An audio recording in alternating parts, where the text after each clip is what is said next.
And we have new details tonight regarding the Marana shooting club, where a stray bullet from a Sahuarita police training session landed in a nearby playground last week.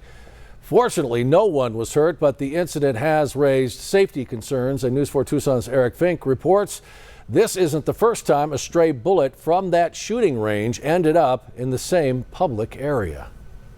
We can now confirm a stray bullet fired from the same shooting range here in Marana was found on a baseball field a few years back. That baseball field a mere feet away from the playground where the stray bullet was found last week.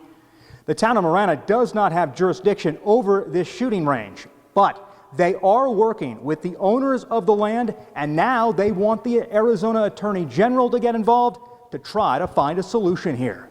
That first incident, where stray bullets landed on this baseball field, happened in 2020. At the time, the town of Marana says they wrote to Arizona Attorney General Mark Brnovich to try and get the AG's office to investigate what happened at Gladden Farms Community Park. The Attorney General's office responded, telling us they found it to be an anomaly, and so no further action was done at the time. Now comes last week's incident, where a stray bullet fired from a gun used during a Sahuarita police training session flew right past a little boy on the playground with his grandmother. 5 years later, as our town manager has said, happens once is too much, happens twice is unacceptable. So now the town is writing a letter once again in hopes Attorney General Chris Mays and her team will now investigate. The Marana Shooting Club says it only rents out this space 8 days a month, and right now that field where the shooting happened is closed. Vic Hathaway says the town is talking with the owners of the gun range to make sure safety is top of mind. We are communicating directly with the owners of the gun range